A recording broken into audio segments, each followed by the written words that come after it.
자, 지난 시간에 배웠던 거 복습 먼저 해보죠. 지난 시간에 배웠었던 게 뭐냐? 지난 시간에 배웠었던 거 복습하고 문제 답을 선생님이 보일 테니까 채점 한번 해보고 미리미리 채점까지 해오면 더 좋은데 누차 얘기하는데 채점은 잘 안 해오더라고. 그래서 채점 다시 하고 질문을 받아보도록 하겠습니다. 자, 지난 시간에 배웠던 거를 복습해보면 이런 겁니다. 원자의 구조, 변청 과정, 돌턴. 다음 누굽니까? 돌턴. 바로 보내서 돌턴에서부터. 러더포드 그 전에 있었잖아. 돌턴. 스티븐슨. 아닌가? 확실히 스티븐슨이라는 사람도 배웠나요? 저 누군지 알 것 같아요. 잠시만요. 돌턴. 뭐라고? 톰슨. 톰슨 역시. 돌턴에서 톰슨 뭐예요? 톰슨은 무슨 실험으로 무엇을 발견했었나? 톰슨은 응극선 실험을 통해서 전자라는 걸 발견했다. 아, 그래서 원자 속에는 전자라고 하는 마이너스 전하를 갖는 놈이 콕콕콕 박혀있구나. 근데 이 놈이 빠져나오기 전에, 마이너스가 빠져나오기 전에 지호야 여기 보세요. 다 녹음되고 있어. 지호가 누구지 할까요? 유튜브에 전국에 있는 선생님의 시청자들이. 전국에 있는 시청자들 다 보고 있습니다. 선생님, 제가 한 번 봐서 조회수 1등했어요. 아니야, 전국에 있는 시청자들 곧 볼 거야. 몇 개월 안에 시청자가 100만 유튜버가 될 겁니다. 몇 개월이 하면 안 되잖아. 언제 100만 유튜버가 될지 몰라. 정말 모르네요. 자, 돌턴에서 톰슨의 응극선 실험으로 전자를 발견했고, 그래서 플러스가 전체적으로 이렇게 충만한 원자 속에 마이너스가 콕콕 박혀있다. 플러스가 골고루 퍼지는 상태에서 마이너스가 콕콕 박혀있다라고 생각한 게 톰슨의 모형이야.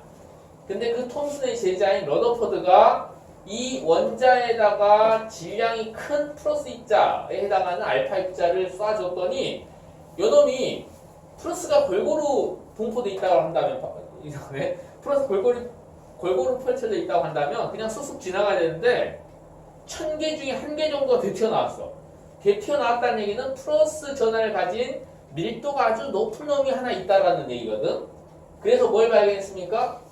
원자 핵을 발견했죠. 그래서 플러스가 원자 전체에 골고루 펼쳐져 있는 게 아니라 한 중심이 아주 작은 크기에 밀집되어 있다는 걸 알게 됐죠. 근데 그 러더퍼드 원자, 그래서 러더퍼드 원자 모형은 어떤 거냐면 플러스가 중심에 하나 있고 전자가 뱅글뱅글 돌고 있다. 이렇게 생각했는데 이 러더퍼드 모형은 원자 핵을 발견한 것은 큰 의미가 있었지만 그 이론 자체는 문제가 있었다. 이걸 좀 전문 용어로 표현하면 뭐라고 하냐면 원자의 안정성을 설명할 수 없었다 이렇게 표현하거든. 전자가 이렇게 가속 운동을 하게 되면 원운동은 가속 운동인데 이렇게 가속 운동을 하게 되면 전자기파라는 형태로 에너지를 잃고 점점 속도가 느려져서 원자핵과 충돌하는, 그래서 원자의 크기가 쪼그라드는, 원자가 존재할 수 없는 그런 상태가 돼야 된단 말이야. 근데 원자는 그 크기를 유지하고 있어. 그래서 나온 게 무슨 모형이었습니까? 다들 정신이 어디로 보어의 원자 모형이죠.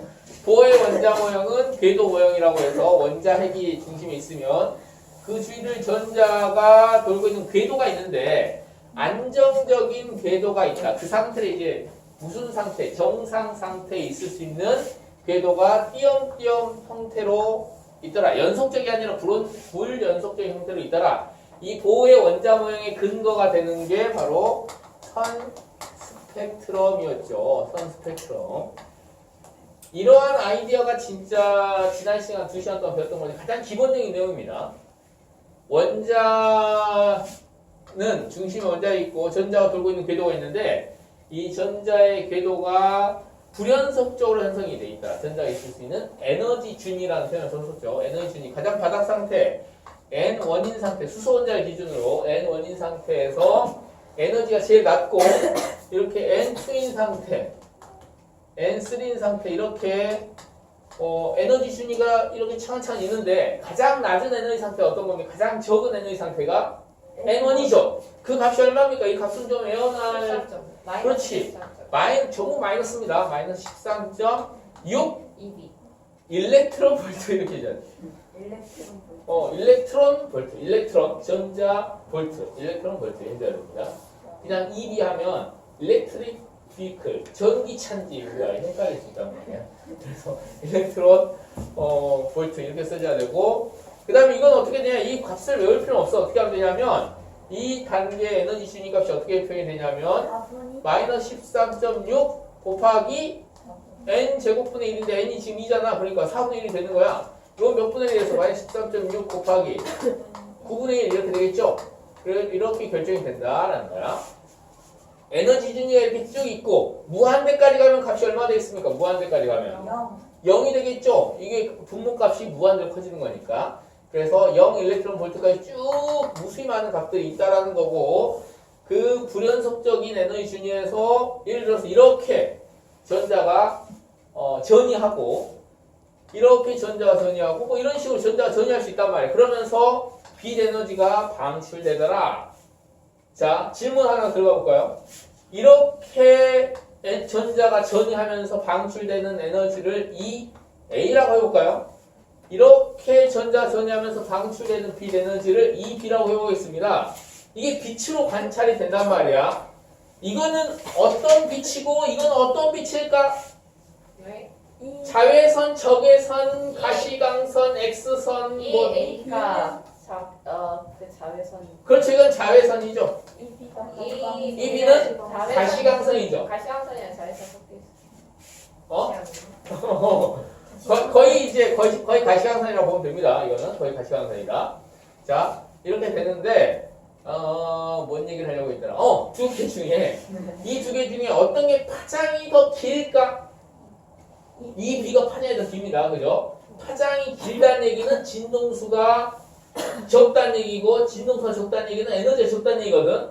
그걸 식으로 쓰면 이렇게 됐었잖아. 빛 에너지는 HF 이렇게 표현이 되고, H는 뭔가요? 플랑크 상수고, 그냥 상수야, 그냥 숫자야. F가 뭔가요? 진동수죠. 근데 이게 파동에서 썼었던 V는 F 람다 T분의 람다, 빛의 경우에는 이 파동의 속도를 C라고 해보면 C는 F 람다, F는 람다분의 C, 이걸 적용해보면 람다분의 HC 이렇게 되잖아요. 그죠? 그래서 빛 에너지는 진동수가 크면 클수록 에너지가 큰 것이고, 파장이 짧으면 짧을수록 에너지가 큰 거다. 이렇게 표현해줄 수 있었다라는 거야.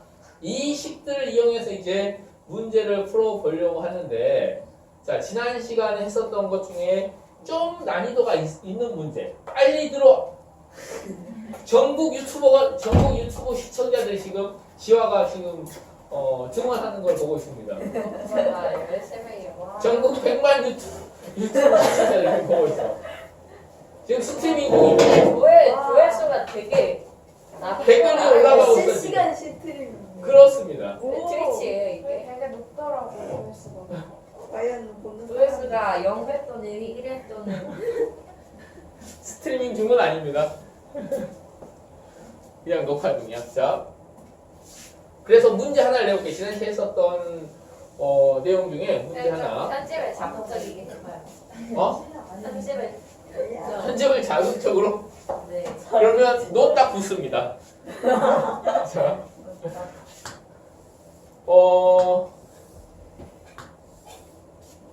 여기가 E1이라고 하는 에너지 준위, E2, E3라고 하는 에너지 준위가 이렇게 있다고 해봅시다.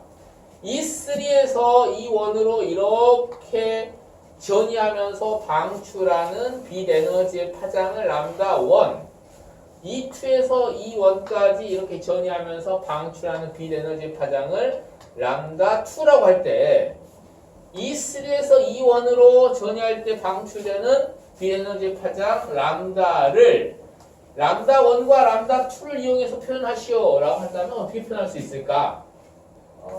자, 이거 빨리 풀어봅시다. 유튜브 시청자들 잠시 일시정지하고 시작. 이렇게 할 수 있습니다. 자, 이렇게 할 수 있는데, 자, 요거는 H 이때 방출되는 진동수를 F1이라고 해보자. 그리고 이때 방출되는 진동수를 F2라고 해보자. 이때 방출되는 진동수 F장 F라고 표현해보겠습니다. F. 이렇게 표현해볼 수 있고, 아까 썼던 공식 중에 V는 F 람다, C는 F 람다. 빛의 속도로 빛으로 해보면 이렇게 된다는 거죠. 그래서 F는 람다분의 C. F 대신에 람다분의 C를 집어넣어주면 H 곱하기 람다 1분의 C가 되고 플러스 H 람다 2분의 C가 되고 H 람다분의 C가 됩니다. H하고 C는 전부 다 상수입니다. H는 플랑크 상수, C는 빛의 속도라는 상수이기 때문에 전부 다 소거되면 어떻게 돼? 람다 1분의 1 플러스 람다 2분의 1은 람다분의 1이다. 우리가 구하고자 하는 건 람다니까 통분해서 더해준 다음에 다시 역수치해주면 람다 값이 나올 수 있겠죠? 그렇게 해서 구한 람다 값은 이렇게 답이 나오더라는 거야. 대박이다. 이렇게 나옵니다. 와. 이렇게 문제를 풀 수 있어야 된다. 에너지 차이를 더하면 이게 되는 것이지 파장을 더하면 이게 되는 게 아닙니다. 파장은 크면 클수록 에너지가 적은 것이기 때문에 그냥 파장만 더해서 값을 보여주면 안 된다. 이게 뭐예요? 자, 오늘 할 내용 32페이지. 고체 에너지 띠이론과 물질의 전기 전도성 뭐 이런 말들이 나와 있는데 오늘 해야 될 거는 다이오드, 반도체, 피인접합 다이오드 이런 것들에 대해서 공부할 건데요. 결과적으로 얘기하자면 내용이 어려운 거. 쉽습니다. 그 양봉 어쩌고 하는 거 아니에요? 그렇지, 양봉이고 전자고 막 이런 거야. 얘는 학생한테 어. 많이 속아서 이제 선생님 말을 안 아니야. 잘 봅니다. 결과적으로 얘기하면 내용이 쉽습니다. 그냥 받아들이면 돼. 아, 그런 것들이 있구나. 그리고 영어들이 나오면 영어 외우면 되고. 그렇게 어렵지 않아. 자, 첫 번째 나온 하이탑 순서대로 한번 가보겠습니다. 하이탑 순서대로. 첫 번째로 나온 게 뭐가 있습니까? 오메 법칙이죠. 이게 전류, 전기 파트를 전기 파트에 대한 내용이기 때문에 중학교 과정에서 배웠던 오메 법칙이 다시 한번 나왔습니다. 오메 법칙은 뭔가요? V는 IR. 요게 오메 법칙이죠. V가 뭡니까? V가 볼트. V가 볼트라는 단위로 표현하는 뭐야 이게? 저희요. 정답이죠. 미쳐버리겠네 진짜. I라고 하는 거 뭔가요? 저희요. 전류죠. 전류. 저항이요. 좋아. R은 저항이다 말이야. 전류, 전압, 저항이 이런 관계 있다라고 하는 게 V는 IR이라고 하는 식이고, 복습하는 김에 다시 한 번씩이 나온 겁니다. 그 다음에 저항체의 경우에 저항체의 모양에 따라서 같은 재질로 이루어진 저항체가 모양에 따라 다른 값을 갖더라. 모자를 좀 벗으면 안 될까, 재영이?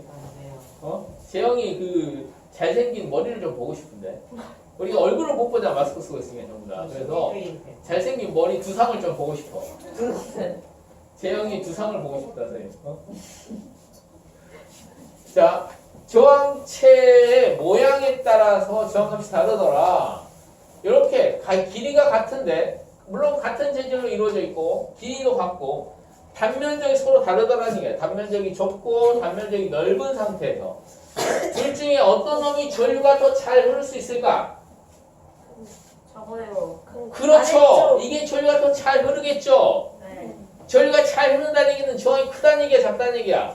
작다. 작다라는 얘기죠. 이런 관계 있다라는 거야. 도선의 모양에 따라서.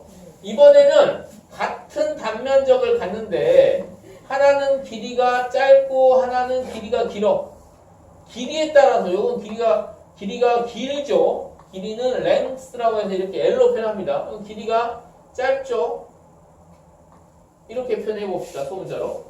어떤 게 저항이 클까요? 여기 아래 거요. 위에 게 저항이 더 작습니다. 단면이 똑같거든. 그런데 누가 더 잘 여기서부터 여기까지 잘 빨리빨리 이동할 수 있냐? 아래 거요. 이게 빨리빨리 이동할 수 있어. 저항이 작아. 요거는 저항이 커. 이걸 종합해서 식으로 표현해 보면 도선의 모양에 따라 저항값이 달라지는데 이 저항이라고 하는 것은 무엇에 비례하냐? 단면적이 넓을수록 저항이 작고 길이가 길수록 저항이 크다라고 식을 써줄 수 있습니다. 요거를 요 비례식을 등식으로 바꿔주면 비례상수를 도입해서 등식으로 바꿔줄 수 있습니다. 뭐예요? 이걸 뭐라고 읽을까? 이건 P자가 아닙니다. 이건 P자가 아니라 그리스 문자인데 쉼표. 이걸 뭐라고 읽냐? 이걸 그리스 문자 알고 있는 사람 있습니까? 알고 있는 사람 선생님 빵 사줄게. 항상 옴. 시그마. 로라고 로. 있습니다. 로. 알고 있었어요. 로. 맞췄죠? 그래서 이걸 읽을 때는 R은 로의 S분의 L. 이 공식을 읽을 때는 R은 로의 S분의 L이라고 하고 이 로는 어떤 걸 의미하냐? 법이에요. 비저항이라고 하는 물리량을 의미한다. 비저항은 아닐 비자를 써서 저항이 아니다라는 뜻이 아니야. 아닐 비자가 아니라는 겁니다. 아닐 비자가 아니라는 거야. 아니에요. 그게 아니야. 그러니까 저항이 아니란, 그러니까 비저항이 높으면 비저항이 저항이 아닌 게 높으니까 저항이 작네 이렇게 생각하면 안 된다는 거야. 이거 뭔데요? 이건 저항하고 비례하잖아. 저항값과 비례하는 겁니다. 물질의 특성이 되는 저항은 저항인데 물질 고유의 특성이 되는 저항값. 저항이 비례한다는 의미라고 생각해 주면 됩니다. 자, 책에 보면 각 물질마다의 비저항값이 나와 있어. 누구의 비저항값이 제일 큽니까? 책을 봐보세요. 누구의 비저항값이 제일 큽니까? 페트병. 페트병이 제일 크죠. 페트병이나 고무가 저항이 커, 비저항이 커. 그러니까 저항이 커서 전류가 잘 흘러 안 흘러? 머리카락이 더 안 흐른다는 거. 머리카락 있나요? 거기 혹시? 없어요. 없죠. 페트병, 고무 이런 것들 아무튼 저항이 엄청나게 크다는 거야. 사람은 저항이 제일 작은 게 무엇인가요? 그러니까 비저항 값이 제일 작은 게 저항이 작은 거야. 은이죠. 은이 제일 전류가 잘 흘러. 감전되고 싶으면 은 가락지를 이렇게 딱 연결하면 감전이 제일 잘 된다. 전류가 제일 잘 흐르니까. 그러면 모든 도선을 뭘로 만드는 게 가장 효과가 좋겠어? 전류가 은으로 만드는 게 제일 효과가 좋겠지. 근데 뭘로 만들어져 있나요? 모든 도선은? 구리. 구리로 만들어져 있죠. 구리. 왜 은으로 안 만들었을까? 비싸요. 은으로 만들면 밤마다 어떤 현상이 벌어질 거냐면 밤마다 정전이 일어날 거야. 왜냐면 모든 사람들이 밤만 되면 전선 잘라가지고 훔쳐가려고 밤만 되면 모든 정전이 다 일어날 겁니다. 그래서 구리로 만드는데 구리도 상당히 비싼 금속입니다. 철보다 훨씬 비쌉니다. 알고 있습니까? 아니요. 우리가 올림픽에서 금, 은 뭡니까? 금은 동이잖아, 그치? 동메달 준단 말이야. 이 구리도 상당히 비싼 금속이야. 그래서 예전에 한 20년 전인가? 30년 전쯤이죠? 그때, 30년 전인가요? IMF 때 구리 전선을 잘라가지고 팔려다가 감전돼서 사망하는 사건들이 종종 있었습니다. 워낙 경제가 어려우니까, 진짜 안 돼. 뉴스 검색에서 있으면 나오면 어떡해요, 나. 민준이랑 쌤이랑 내기합시다. 우와. 근데 마크에서는 철이 구리보다 나아요. 마크에서 철이 구리보다 나아요. 구리 진짜 똥이에요. 마크 같은 소리 하지 말고. 구리 좀만 있어도 90대요. 마크가 뭐의 약자죠? 마인크래프트. 마인크래프트. 마인크래프트 아직도 하고 있습니까? 구리 쓰레기예요. 게임이에요. 마인크래프트 요즘 유행 끝나지 않았나? 아무튼 이 내용이 복습 차원에서 중학교 때 배웠던 전기 회로에 대한 전류 전압 저항에 대한 내용이 복습 차원에서 한번 나왔고요. 여기에서는 지금 이거에 대해서 주로 다루자는 게 아니야. 하나 더 해야 되겠구나. 그 아래쪽에 보면 여기 나와 있습니다. 이렇게 돼 있는 거. 뭐라고 나와 있습니까? 저요 델타. 요거 델타 아닙니다. 요거는 로우라고 그리스 문자가 여기서 두 개가 나오는데 한 페이지에 무려 두 개가 나오는데 델타 아니었어요. 이거는 이제 로우라고 있는다고 했죠.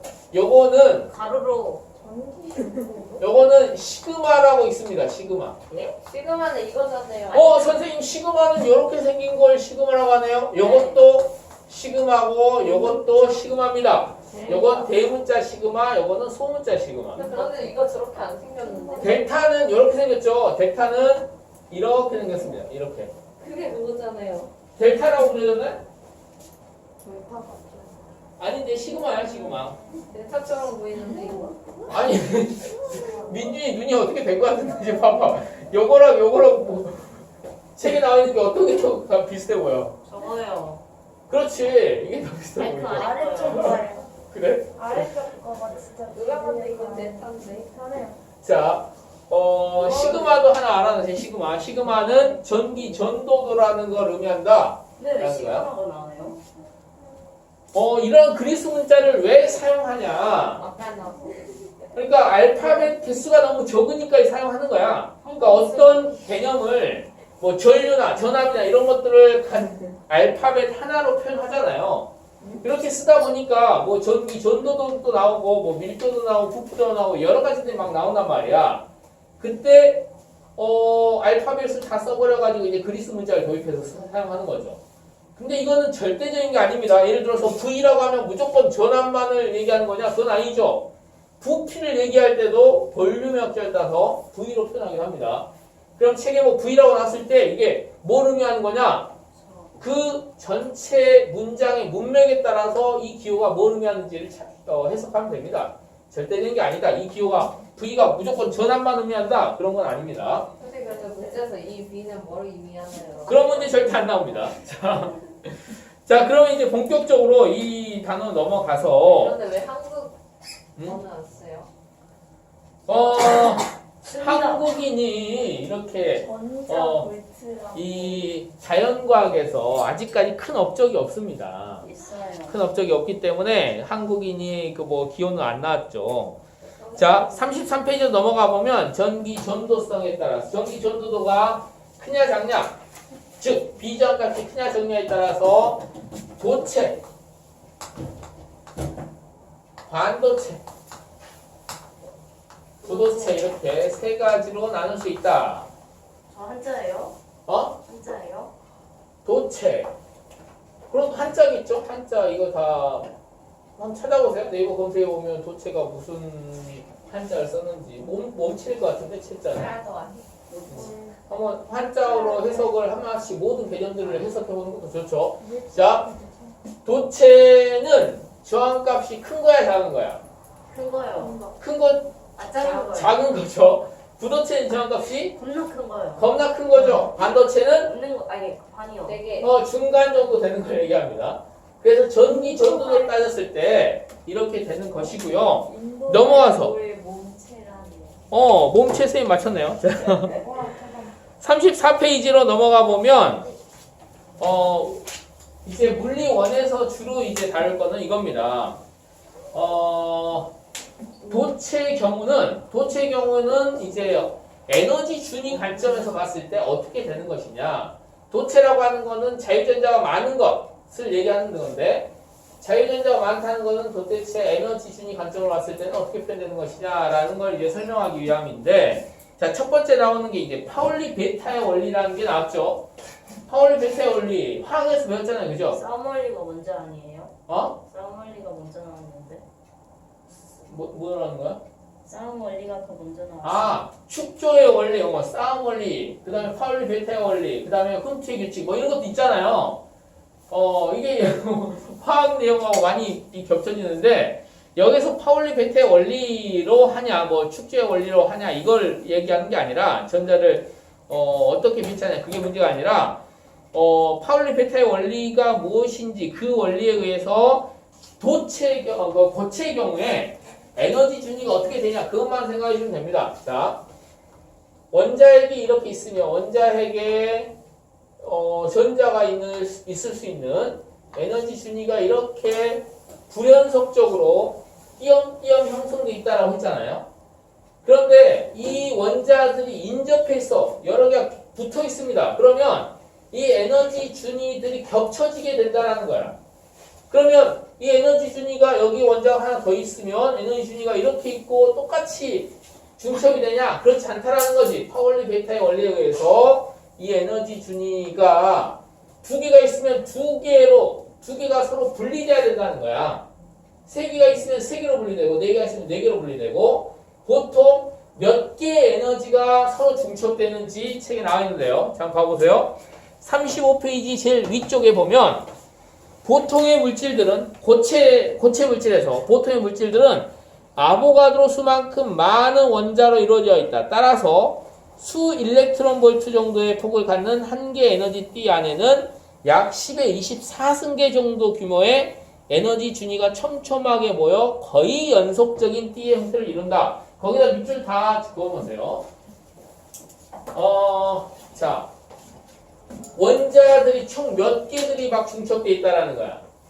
10의 24승계 정도 어마어마하게 많은 이러한 원자들이 서로 겹쳐져서 에너지 준위들이 이렇게 한 지점에 같은 에너지 준위를 가진 놈이 뭉쳐지게 되는데 그렇게 되면서 요놈이 에너지 준위를 서로 이 전자가 같은 에너지 준위에 있을 수 없으니까 에너지 준위가 서로 분리된다는 거야. 이렇게 갈라지게 돼. 아주 미세하게 서로 갈라지게 돼서 하나의 에너지 띠를 이루더라라는 거야. 에너지 준위들이 갈라지게 되면서 여기 에너지 띠를 이루고 여기 에너지 띠를 이루고 이런 것들이 에너지 준위들이 여러 개 갈라지는 걸 에너지 띠라고 합니다. 그래서 마치 거의 연속적으로 에너지 준위가 있는 것처럼 보인다는 거야. 거의 연속적인 것처럼 보인다는 얘기는 연속적이라는 거야, 불연속적이라는 거야. 불연속적이라는 걸 잘 알아야 됩니다. 이 핵심적인 내용이야. 여기 에너지 준위들이 있는데 이렇게 있는데 이것들이 전부 다 불연속적이라는 겁니다. 거의 연속적으로 보인다는 얘기야. 근데 하지만 불연속적이라는 거야. 알겠죠?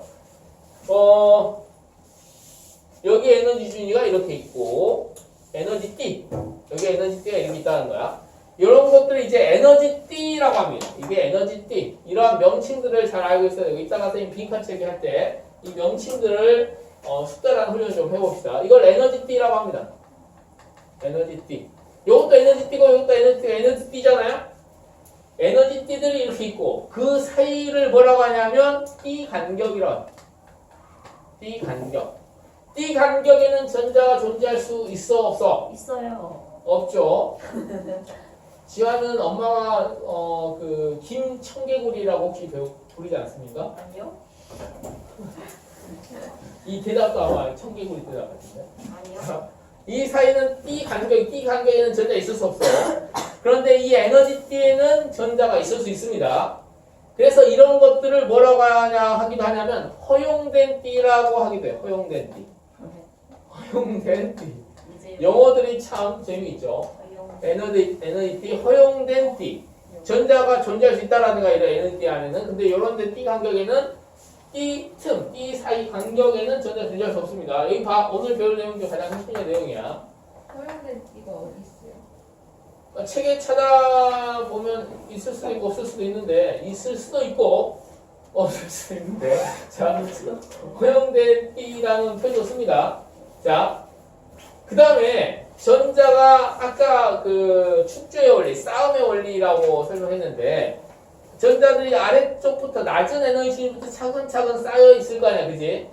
쌓여 있는데 전자가 이 에너지 띠 중에 전자가 채워져 있는 전자가 가득 채워져 있는 에너지 띠 중에 띠를 뭐라고 하냐면 전자 가득 채워져 있는 에너지 띠 중에 가장 높은 에너지를 갖고 있는 거예요. 여기까지 채워졌다고 해볼까요? 여기까지 가득 채워졌다고 해보자. 그러면 요걸 뭐라고 하냐면 전자가 채워진 에너지 띠 중에 가장 높은 에너지 띠를 뭐라고 하냐? 원자가 띠라고 합니다. 원자가 띠. 원자가 띠. 여기도 화학에서 원자 하나에 대해서 원자가 전자라는 걸 배웠잖아요. 그죠? 원자가 전자는 뭐야? 최외곽 전자가 존재하는 최외곽 껍질에 존재하는 전자의 개수를 원자가 전자라고 하잖아요. 그죠? 가장 바깥쪽 껍질에 존재하는 전자의 개수. 전자를 원자가 전자라고 해요. 네. 맞아요. 그렇지. 네. 그런 거 비슷한 의미라고 보면 되죠. 원자가띠. 그리고 원자가띠 바로 위에 있는 에너지띠를 뭐라고 하냐? 이거를 전도띠라고 한다. 전도띠. 이 사이는 이제 띠 간격이 있겠죠. 그런데 원자가띠하고 전도띠가 선생님 설명을 쭉 따라오면 그렇게 어렵지 않습니다. 원자가띠하고 전도띠가 띠 간격이 없이 붙어버린 거. 이걸 뭐라고 하냐?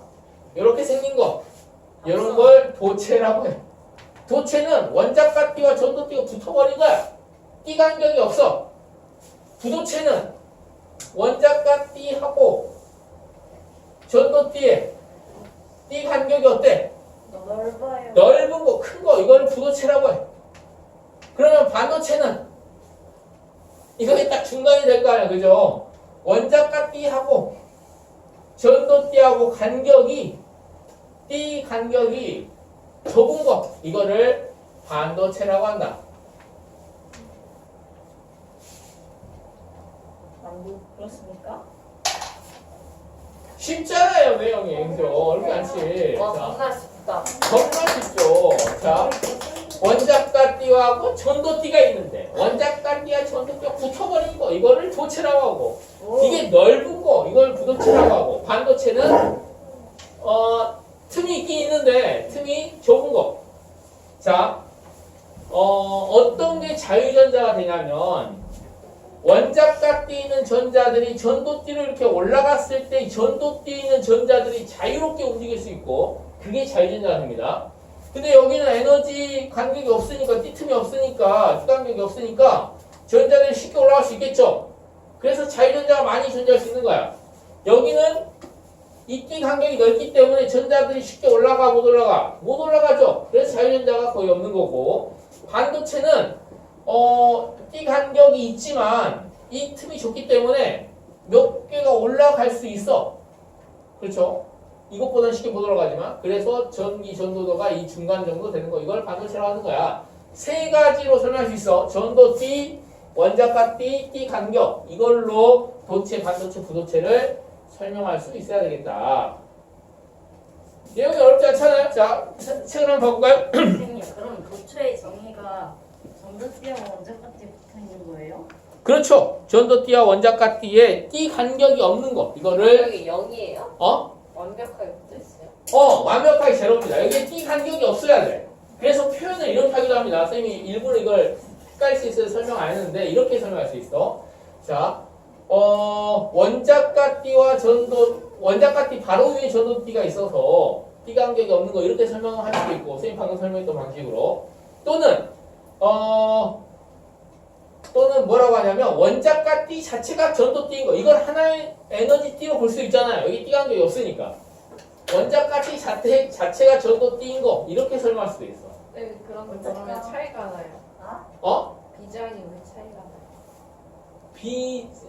비저항의 왜 차이? 비저항값이 물질에 따라서 자유전자를 많이 그러니까 이 자유전자가 많으면 많을수록 전류가 더 잘 흐른단 말이야. 원자의 종류에 따라서 에너지 띠 사이에 에너지 띠에 있는 전자의 개수도 다를 테고 그렇기 때문에 전기 전도도에서 차이가 생기는 거죠. 원자의 종류에 따라 전자의 개수가 다 다르니까. 자, 35페이지까지 설명이 됐고요. 넘어가서 36, 37까지 비슷한 내용으로 설명을 이해를 하면 되겠습니다. 왜 샀는지 알겠어요. 선생님 목소리가 되게 매력이 있네요. 정말. 자, 37페이지. 반도체의 경우에 보면 아가들아 5분만 기다리면 쉴 수 있습니다. 5분만 집중해서 하면 선생님이 1분 일찍 끝내줄 수 있어. 선생님 크리스마스 선물 없어요? 크리스마스 선물 오늘이 크리스마스입니까? 네. 그런 거 그래. 그것도 모르겠어요? 오늘 크리스마스 날 수업하러 오는 아주 훌륭한 학생들이네요. 자기는